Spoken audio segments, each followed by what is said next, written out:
د قرآن کریم هغه ساینسي معجزه چې ټول ساینسدانان او ټوله کفري نړۍ ورته ډېره سخته حیرانه ده چې الله تعالی د دغې ساینسي معجزې په اړه 1400 کاله مخکې په قرآن کریم کې فرمایلي دي، خو مګر ساینس دغه څېړنه اوس ترسره کړله. په لیدلو به یې تاسو د دغې ویډیو څخه خوند واخلئ او د اسلام لپاره به ستاسو په زړه کې نور هم ځای پیدا شي. آیا تاسو کله هم دا فکر کړی چې زموږ د ګوتو پر سرونو چې دا کومې نرۍ نرۍ لیکې دي یا خطونه دي دا الله تعالی د څه لپاره پیدا کړي دي چې موږ دې ته فنګر پرنټس ویلی شو، یعنې د ګوتو نښې ویلی شو. لومړی راځو چې ساینس دغه په اړه څه وایي او د دغې ګټې څه دي او الله تعالی دا د څه لپاره پیدا کړي دي، په کومو کارونو کې او په کومو امورو کې موږ د دې څخه کار اخیستلی شو او الله تعالی په قرآن کریم کې د دې په اړه څه ویلي دي. راځئ چې دغه رازونه افشا کړو. فنګر پرنټس یا د ګوتو نښې هغه نرۍ نرۍ کرښې دي چې د انسان د ګوتې پر سرونو باندې جوړې دي. دا کرښې د مور په رحم کې جوړېږي او تر مرګه نه بدلیږي او نه ورکېږي.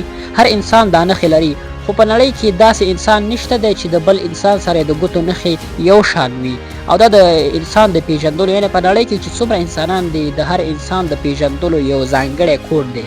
فنګر پرنټس یا د ګوتو نښې دا د هر انسان لپاره دومره ځانګړي وي چې که چېرته حتی 2 غبرګوني ماشومان چې د یو مور څخه زیږېدلي وي او په څهره کې سره یو شان وي او موږ یې د څهرې له طریقه توپیر نشو کولی، نو د دوی فنګر پرنټ سره هم جلا دي. که چېرته 2 غبرګوني ماشومان یو شان هم وي د دوی د ګوتو نښې سره یو شان نشي کېدلی، توپیر لري. لکه مثلا په 1902 میلادي کال کې د امریکا په هیواد کې په یو زندان کې 2 بندیان وو چې د دواړو څهرې سره ورته وي او هیڅ فرق نه درلود، نو د دوی نومونه هم تقریبا سره ورته والی درلود. یو نوم ویلیام ویسټ او د بل ویل ویسټ و چې دغه دواړو هم شکلو د یو بل سره مخکې هیڅ کله نه و لیدلي او د دوی ترمنځ کومه نسبي خپلوي هم نه وه، نو د دوی په اړه حکومت ډېر اندېښمن و. حکومت په دغه تشویش کې و چې د دوی په ازادېدو کې یا هم په خلاصون کې کومه اشتباه رامنځته نه شي، نو د دوی د پیژندلو لپاره یې ښه حل لاره پیدا کړه. حکومت د دوی د ګوتو د نښو یا فنګر پرنټس څخه استفاده وکړه چې د دوی د ګوتو نښې سره توپیر درلود. یو بل ډېر عجیب راز، موږ که چېرته د خپل لاس 10 ګوتو ته وګورو نو موږ به دا فکر کوو چې دا 10 واړه ګوتې چې کومې دي دا به یو شان فنګر پرنټس ولري، خو نه، داسې هم نه ده. د هره ګوته بیلې نښې لري، بیل فنګر پرنټس لري. دا د ګوتو نښې هیڅ کله نه بدلیږي، که ته زخمي شي که ته زوړ شي ستا د ګوتو نښې هماغسې پاتې کېږي. فنګر پرنټس یا د ګوتو نښې د حمل یعنې د مور په رحم کې د 10 تر 19 اونۍ په شاوخوا کې جوړېږي او دا د ګوتو نښې د ډي ان اې له مخکې ځانګړی شکل نه اخلي، بلکې د جنین د حرکات، فشار، مایعاتو او د پوستکي تعامل له امله ځانګړی شکل اخلي. د انسانانو د ګوتو نښې یا فنګر پرنټس 3 اساسي ډولونه لري، یعنې 3 ډوله فنګر پرنټس انسانان لري. لومړی ډول د ګوتو نښې لوپ دی چې دغه ډول تاو شکل لري چې تقریبا د نړۍ 80% خلک دغه ډول د ګوتو نښې لري، یعنې تر ټولو عامه برخه یې دغه لوپ دی. دویم یې وورل دی چې حلقوي شکل لري چې د نړۍ 15% خلک دغه ډول د ګوتو نښې لري. دریم یې آرچ دی، یعنې دغه ډول قوسي شکل لري چې د نړۍ 15% خلک دغه ډول فنګر پرنټس لري. اوس راځو چې موږ د ګوتو د نښو څخه په کومو کارونو کې کار اخلو. لکه مثلا موږ د ګوتو د نښو څخه د موبایل په لاک کولو کې، یعنې موږ خپل موبایل ته فنګر پرنټ ورکوو، د دغه په واسطه خپل موبایل لاک کوو او بیرته د ګوتې په ایښودلو سره سم زموږ موبایل بیرته خلاصیږي، یعنې دا د همدغه د ګوتو د لارې ترسره کیږي. بل په تذکرو کې یعنې زموږ په شناختي کارډونو کې هم د ګوتو د نښو څخه کار اخیستل کیږي، همدارنګه په پاسپورټ کې هم، او د دغو د ګوتو نښو څخه په زیاتره کچه په جرمي ساحو کې کار اخیستل کیږي. مثلا یو مجرم، قاتل یا هم غل دی چې په یو ساحه کې جرم ترسره کړی دی، په هغه ساحه کې چې مجرم جرم کړی دی، نو په هغه ساحه کې که مجرم په هر جسم باندې لاس ایښی وي نو هلته د مجرم د ګوتو نښې پاتې کیږي. نو بیا پولیس کولی شي چې دغه د مجرم د ګوتو نښې چې په کوم جسم باندې پاتې وي هغه سکین کړي او بالاخره د مجرم د پیژندلو سبب وګرځي. ځکه ما مخکې هم یادونه وکړه چې د ګوتو د نښو څخه په تذکرو کې یا هم په شناختي کارډونو کې استفاده کیږي. که چېرته مجرم د همدغه هیواد څخه وي نو بیا پولیس کولی شي چې د دې په اړه مکمل معلومات ترلاسه کړي. او همدارنګه د ګوتو د نښو څخه په ځینو هیوادونو کې د ښوونځیو په حاضریو کې، په ادارو کې، په همدارنګه په بېلابېلو دفترونو کې او په ATM کې ترې استفاده کیدلی شي. د ګوتو د نښو یا فینګر پرنټس مثال داسې دی لکه د موبایل آیمي نمبر یا هم سیریل نمبر چې هر موبایل آیمي نمبر مختلف وي. یو موبایل د بل موبایل سره آیمي نمبر یو شان نشي کیدلی. لکه همدارنګه په تذکرو کې د تذکرې نمبر چې د بلې تذکرې سره یو شان نمبر نشي کیدلی. همدارنګه دا د انسانانو یو بیل او ځانګړی مشخص کوډ دی چې هر انسان یې ځان ته بیل لري.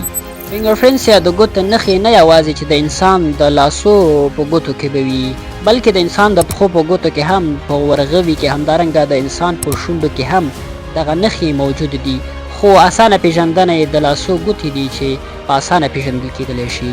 د ګوتو نښې د الله تعالی یو داسې خلقت دی چې د موږ څخه کوم انسانان مخکې مړه شوي دي، اوسني انسانان کوم چې ژوندي دي حالا، همدارنګه راتلونکی نسل کوم انسانان چې پیدا کیږي، د دوی ټولو د ګوتې نښې سره توپیر لري. هیڅ انسان داسې نشته په نړۍ کې چې د بل انسان سره یې د ګوتو نښې یو شان وي. یعنې دا د انسان لپاره یو ځانګړی کوډ دی.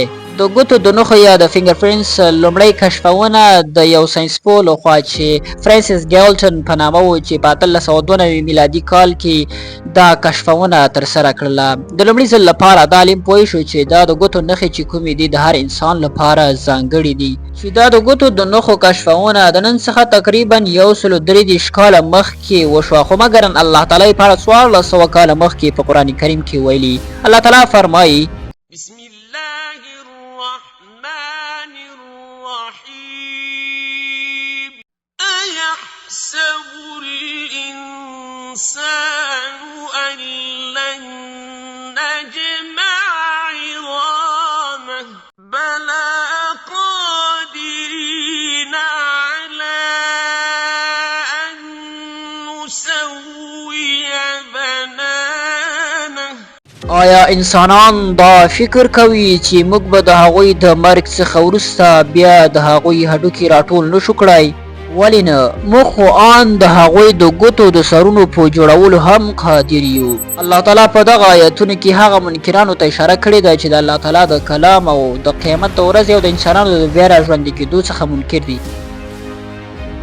نو الله تعالی دوی ته په جواب کې وایي چې آن تاسو د انسانانو هډوکي ښایي، موږ خو هغوی د ګوتو د سرونو په جوړولو هم قادر یو. سبحان الله. الله تعالی په دغه آیتونو کې د ګوتو سرونو ته اشاره کوي، په کوم باندې چې د انسان د ګوتو نښې یا فینګر پرنټس موجود دي. یعنی الله تعالی دا خبرې ته اشاره کوي چې دا د ګوتو سرونه چې کوم دي دا ځانګړي دي، او الله تعالی د ګوتو سرونو پیچلتیا ته اشاره کوي ځکه چې دا د ګوتو په سرونو چې کومې نښې موجود دي نو دا د هر انسان لپاره ځانګړي دي. اوس نو تاسو فکر وکړئ چې په نړۍ به څومره انسانان تیر شوي وي، څومره میلیارډونه، همدارنګه په اوسنۍ زمانه کې به څو میلیونه انسانانو موجود وي، او راتلونکی نسل موږ ته خو لا پته نشته چې څومره به پیدا کیږي. د دوی ټولو د ګوتو نښې سره توپیر لري، یو شان نشي کیدی. نو الله تعالی د ګوتو سرونو ته اشاره وکړله چې دا خو لا ځانګړي دي چې موږ د دغې ځانګړي د ګوتو نښو سرونو په جوړولو هم قادر یو.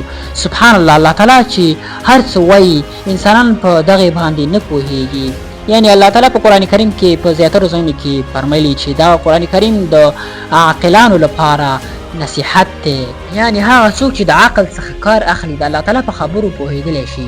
ځینې اسلامي علما په دې نظر دي چې د انسان د ګوتو نښې چې کومې دي دا به د قیامت په ورځ د انسان د اعمالو ثبوت وي. یعنی انسان چې د ګوتو په سرونو کوم کارونه ترسره کړي وي نو د انسان د ګوتې نښې به د انسان د اعمالو ثبوت وړاندې کوي.